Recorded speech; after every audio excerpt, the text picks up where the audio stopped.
आज के इस वीडियो में मैं आपके लिए MED 002 के इम्पॉर्टेंट क्वेश्चंस विद आंसर्स लेकर आई हूँ। ये सारे के सारे जो क्वेश्चंस हैं ये दिसंबर 2024 एग्जामिनेशन के लिए बहुत ही ज़्यादा ज़रूरी हैं। साथ ही साथ जो बच्चे जुलाई 2025 में एग्ज़ाम देंगे वो लोग भी इस वीडियो को देख सकते हैं, क्योंकि यहाँ से वो लोग अपने सिलेबस के मोस्ट ऑफ द टॉपिक्स को कवर कर सकते हैं। सो यहाँ पर स्टूडेंट्स MED 002 यानी कि एनवायरनमेंट एंड सस्टेनेबल डेवलपमेंट के बारे में हम इसमें पढ़ते हैं। इस पेपर के अंदर हम लोग अपने एनवायरनमेंट के बारे में पढ़ते हैं और ये पढ़ते हैं कि सस्टेनेबल डेवलपमेंट क्या होता है। यहाँ पर मैं आप लोगों को एक चीज़ ये बताना चाहती हूँ कि जो भी आंसर्स होते हैं उन्हें मैं हिंदी और इंग्लिश दोनों लैंग्वेजेस में डिस्कस करती हूँ, ताकि दोनों मीडियम के स्टूडेंट्स की हेल्प हो सके।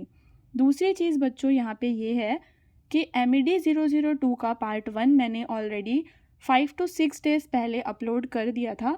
तो अगर आप लोगों को पार्ट 1 देखना है तो आप सभी डिस्क्रिप्शन में दिए हुए लिंक पर जाकर प्लेलिस्ट को फॉलो करके पार्ट 1 देख सकते हैं।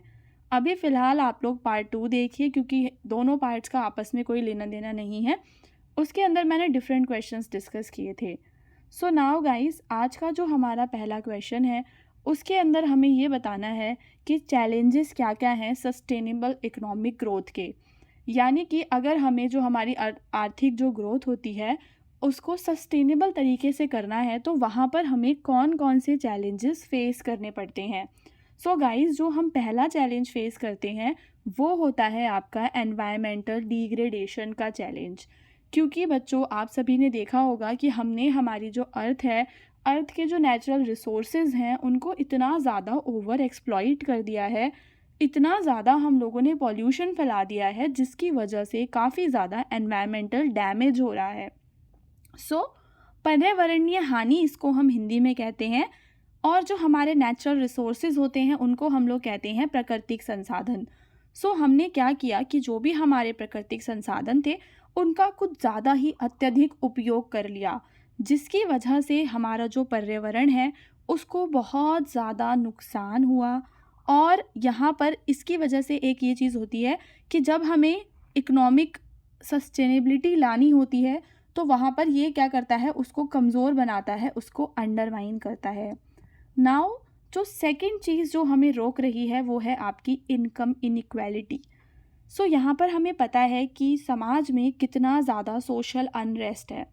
सोशल अनरेस्ट का मतलब ये होता है कि समाज में कितनी ज़्यादा अशांति फैली हुई है। और यहाँ पर बच्चों, समाज में अशांति फैलने का कारण क्या है? सो जो कारण है वो ये है कि जो वेल्थ का डिस्ट्रीब्यूशन है वो कितना ज़्यादा अनइक्वल है।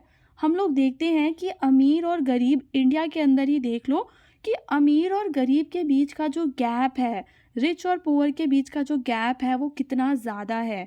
सो ये जो है ये कारण बनता है सोशल अनरेस्ट का, ठीक है। और साथ ही साथ जो लोग हैं, इसकी वजह से कंज्यूमर स्पेंडिंग्स लोगों की कम हो जाती हैं। अब यहाँ पर आप लोग ये सोच सकते हो कि अगर मेरे को सस्टेनेबल लाइफस्टाइल जीना है तो मैं क्या करूँगी कि मैं यूज़ करूँगी ऑर्गेनिक वेजिटेबल्स को, है ना। मैं ऑर्गेनिक वेजिटेबल्स को यूज़ करूँगी, और जो क्या बोलते हैं फर्टिलाइज़र्स और पेस्टिसाइड्स वाले वेजिटेबल्स होते हैं उनको मैं अवॉइड करूँगी, उन फ्रूट्स को मैं अवॉइड करूँगी। और वहीं मैं प्लास्टिक का यूज़ ना कर मैं किसका यूज़ करूँगी, मान लो जूट के बैग्स का, क्लॉथ के बैग्स का यूज़ करूँगी। लेकिन अगर मेरे पास इनकम ही नहीं है तो आपको पता होगा कि ऑर्गेनिक थोड़ा सा महंगा आता है और प्लास्टिक की चीज़ें सस्ती आती हैं हमेशा।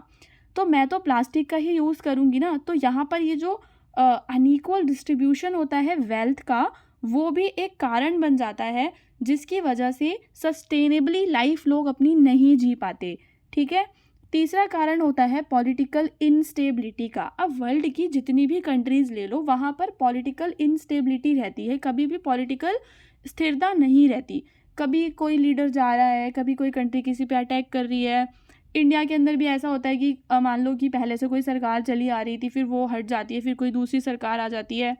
फ़िलहाल तो हम इंडिया में देख रहे हैं कि पॉलिटिकल स्टेबिलिटी आ गई है जब से बीजेपी आई है, but still so frequent political changes होते हैं। आप लोग इसे पाकिस्तान का एग्जांपल ले सकते हो, बांग्लादेश का एग्जांपल ले सकते हो कि ये जो पॉलिटिकल चेंजेस होते हैं फ्रीक्वेंटली, बार बार जो चेंजेस होते हैं, उसकी वजह से भी एक अनसर्टेनिटी आ जाती है। यानी कि मान लो कि कोई पार्टी या कोई लीडर जो पहले था, जो सस्टेनेबिलिटी को प्रमोट करता था, जब वो हट जाएगा तो उस वाले जो लीडर ने जो भी नीतियाँ बनाई थी, दूसरा लीडर उनको समाप्त करने की कोशिश करेगा। तो इसकी वजह से भी प्रॉब्लम आती है सस्टेनेबल डेवलपमेंट में। उसके बाद यहाँ पर हमारे पास जो इंफ्रास्ट्रक्चर है उसकी भी तो बहुत ज़्यादा कमी है। यहाँ पर हमारे पास ट्रांसपोर्टेशन नहीं है इतना। अगर कोई देश बोले कि उसको सोलर एनर्जी पे पूरा डिपेंड रहना है या विंड एनर्जी पे पूरा डिपेंड रहना है, तो क्या उसके पास इतने सारा इंफ्रास्ट्रक्चर ऑलरेडी डेवलप है? नहीं है। वहीं अब देखो, अब फ़िलहाल हम लोग इलेक्ट्रिक व्हीकल्स का देख सकते हैं कि कितना ज़्यादा क्रेज़ हो गया। पर क्या पहले इतना था? तो यहाँ पर इम्पॉर्टेंस होती है बच्चों इंफ्रास्ट्रक्चर की। कम्युनिकेशन के अंदर भी इंफ्रास्ट्रक्चर की जो इम्पॉर्टेंस है सस्टेनेबल डेवलपमेंट के लिए, वो भी ज़रूरी है। और यहाँ पर जो आपका लास्ट पॉइंट है वो है ग्लोबल इकोनॉमिक वोटैलिटी। तो हमें पता है कि जो ग्लोबल मार्केट होती है उसके अंदर फ्लक्चुएशंस रहती हैं, उतार चढ़ाव रहता है मार्केट के अंदर। कभी कभी फाइनेंशियल क्राइसिस आ जाते हैं, कभी कभी इन्फ्लेशन हो जाती है, कभी डिप्रेशन हो जाता है। सो ये भी जो है सस्टेनेबल इकोनॉमिक ग्रोथ को क्या करते हैं, नेगेटिवली इफ़ेक्ट करते हैं। मुद्रास्फीति हो चाहे वित्तीय संकट हो। So these are the all 4 points जो हमें इस आंसर में इंक्लूड करनी है। लेकिन आपको कभी भी बच्चों अपनी नॉलेज को लिमिटेड नहीं रखना है। मैं जो आपको 5 पॉइंट बताती हूँ वो आप लोग लिख सकते हो, लेकिन आपको हमेशा हर एक क्वेश्चन के आंसर में कुछ एक्स्ट्रा लिखने की कोशिश करनी है। हर एक आंसर में अपना एक पर्सनल टच देना है, ताकि जो आपका आंसर है वो बाकियों से डिफरेंट लगे। सो कभी भी मत भूलना, आप लोग इसमें अपना पर्सनल टच देने के लिए कोई स्लोगन वगैरह ऐड कर सकते हो, जैसे कि गांधी जी का स्लोगन है या कुछ और है, इससे रिलेटेड स्लोगन्स ऐड कर सकते हो आप लोग। कुछ और लाइन्स ऐड कर सकते हो, कुछ एग्जाम्पल्स ऐड कर सकते हो। तो इससे क्या होगा कि जो आपका आंसर है वो एक तरीके से दूसरों से अलग हो जाएगा और आपका पर्सनल टच रहेगा आपके आंसर में। ये सिर्फ मैं पॉइंट्स आप लोगों को इसलिए बताती हूँ ताकि आपको ये रहे कि मेरे को क्या क्या चीज़ें इंक्लूड करनी है। नाउ गाइस, अब हम अपना दूसरा क्वेश्चन डिस्कस करेंगे, जहाँ पर हमें बताना है कि जो पॉवर्टी है और इनइक्वालिटी है डेवलपिंग कंट्रीज़ में। आप सभी को पता होगा कि 2 तरीके की कंट्रीज़ हैं, 3 तरीके की कंट्रीज़ हैं। एक तो हैं आपकी डेवलप कंट्रीज़ जो पूरी तरह से विकसित हैं, एक है वो कंट्रीज़ जो अंडर डेवलप्ड हैं, जो बिल्कुल भी डेवलप नहीं हुई हैं, और एक है डेवलपिंग कंट्रीज़ जो इन दोनों के बीच में फंसी हुई हैं। तो यहाँ पर क्वेश्चन है कि जो डेवलपिंग कंट्रीज़ हैं वहाँ पर बहुत ही ज़्यादा गरीबी और जो इनइक्वालिटी है, असमानता है, उसके क्या कारण है? तो पहला कारण बच्चों एजुकेशन है।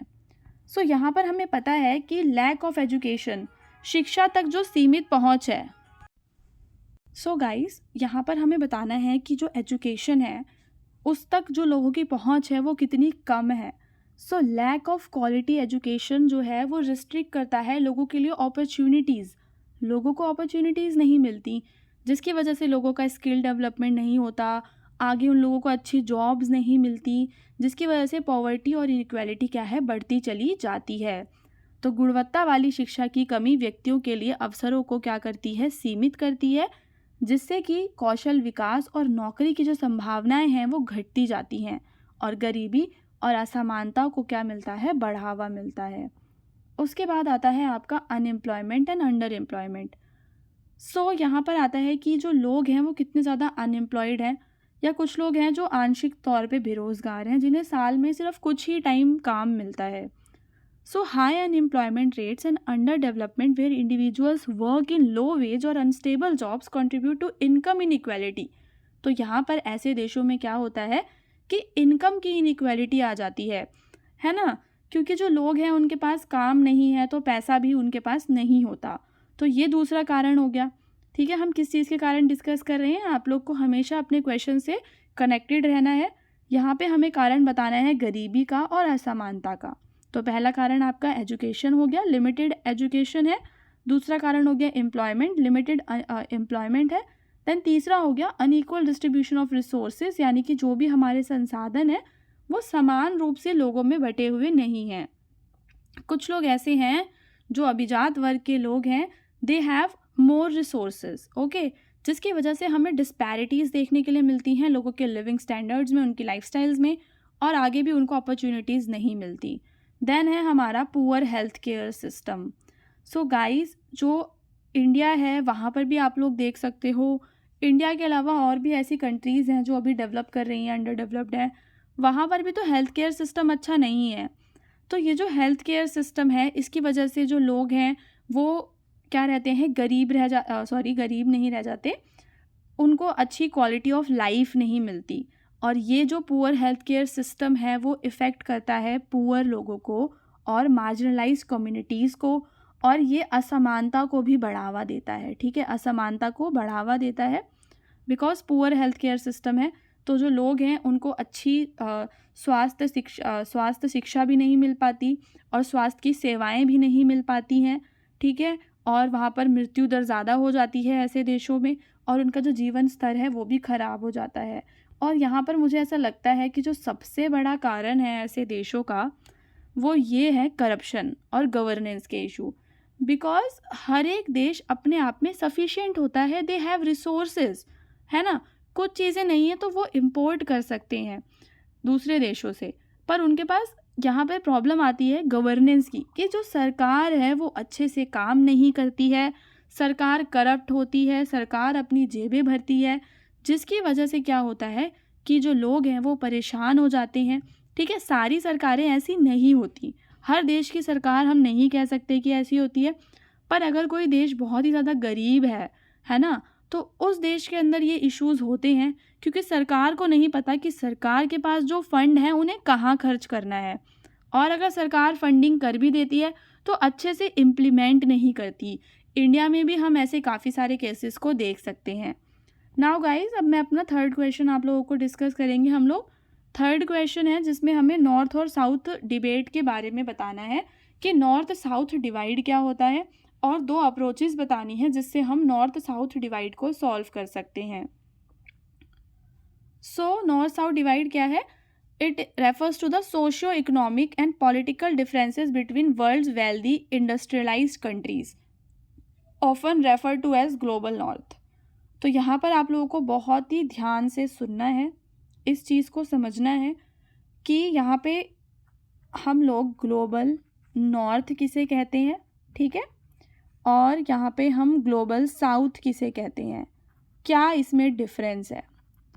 ग्लोबल नॉर्थ का मतलब है वो सारी कंट्रीज़ जो कि एक तो वेल्दी हैं, सबसे बड़ी बात, रिच हैं, दूसरा इंडस्ट्रियलाइज्ड हैं, यानी कि वहाँ पर औद्योगिकरण भी हो रखा है, तो वो लोग थोड़े से अमीर हैं।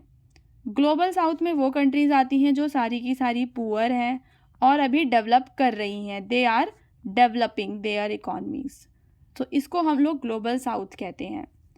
ठीक है, तो यहाँ पर इसके बीच में एक डिवीज़न देखने के लिए मिल रहा है ना, रिच और पुअर का डिवीज़न देखने के लिए मिल रहा है, डेवलप और अंडर डेवलप का डिवीज़न देखने के लिए मिल रहा है। सो नॉर्थ साउथ डिवाइड क्या है, देखो ग्लोबल नॉर्थ में सारी की सारी वेल्दी इंडस्ट्रियलाइज कंट्रीज़ आती हैं जो कि कहाँ पर लोकेटेड है, they are mainly located in the आपका नॉर्दर्न हेमिस्फेयर, यानी कि उत्तरी गोलार्ध में लोकेटेड हैं।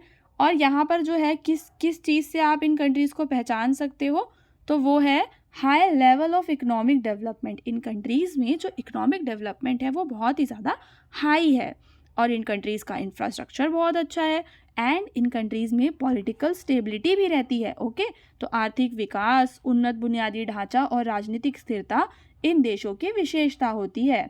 जबकि जो ग्लोबल साउथ वाली कंट्रीज़ हैं, दे आर स्टिल डेवलपिंग, अभी कैसी हैं बच्चों, वो विकासशील हैं।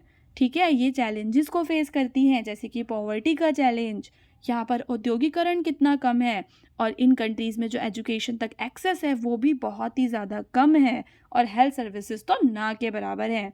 तो these nations are often located in the southern hemisphere, तो ये जो हमारी अर्थ है उसके सदर्न हेमिस्फेयर में लोकेटेड है। अब आप लोगों को उत्तरी गोलार्ध और दक्षिणी गोलार्ध तो बच्चों पता ही होगा कि जो हमारी अर्थ है उसके बीच में से कर्क रेखा गुजरती है, फिर ऊपर जो होता है वो होता है हमारा उत्तरी गोलार्ध, और नीचे क्या होता है हमारा दक्षिणी गोलार्ध होता है। ठीक है, तो ज़्यादातर जो उत्तरी गोलार्ध वाली कंट्रीज़ हैं वो अमीर हैं। नाउ ये तो हो गया नॉर्थ साउथ डिवाइड। अब हमें बताना है कि नॉर्थ साउथ डिवाइड को हम कैसे ठीक कर सकते हैं, कोई दो अप्रोचेस बतानी है। तो सबसे पहले आप लोग बताएंगे सुधारवाद का सिद्धांत। तो सुधारवाद का सिद्धांत क्या है? सो यहाँ पे आप लोग इसको पढ़िए कि ये जो अप्रोच है ये क्या कहती है। सुधारवाद की जो अप्रोच है ये कहती है कि जो डेवलपिंग कंट्रीज़ हैं they can achieve economic growth and development by following the same path taken by the industrialise nation of the global north. तो ये कहता है कि जो ग्लोबल नॉर्थ की कंट्रीज़ हैं जो अब इंडस्ट्रियलाइज हो चुकी हैं, डेवलप हो चुकी हैं, अभी जो साउथ वाली कंट्रीज़ हैं वो उनके पाथ को फॉलो कर सकती हैं। ठीक है, तो यह दृष्टिकोण क्या तर्क करता है कि विकासशील देश ग्लोबल नॉर्थ के औद्योगिक देशों द्वारा अपनाए गए समान मार्ग का पालन करके आर्थिक वृद्धि और विकास कर सकती हैं।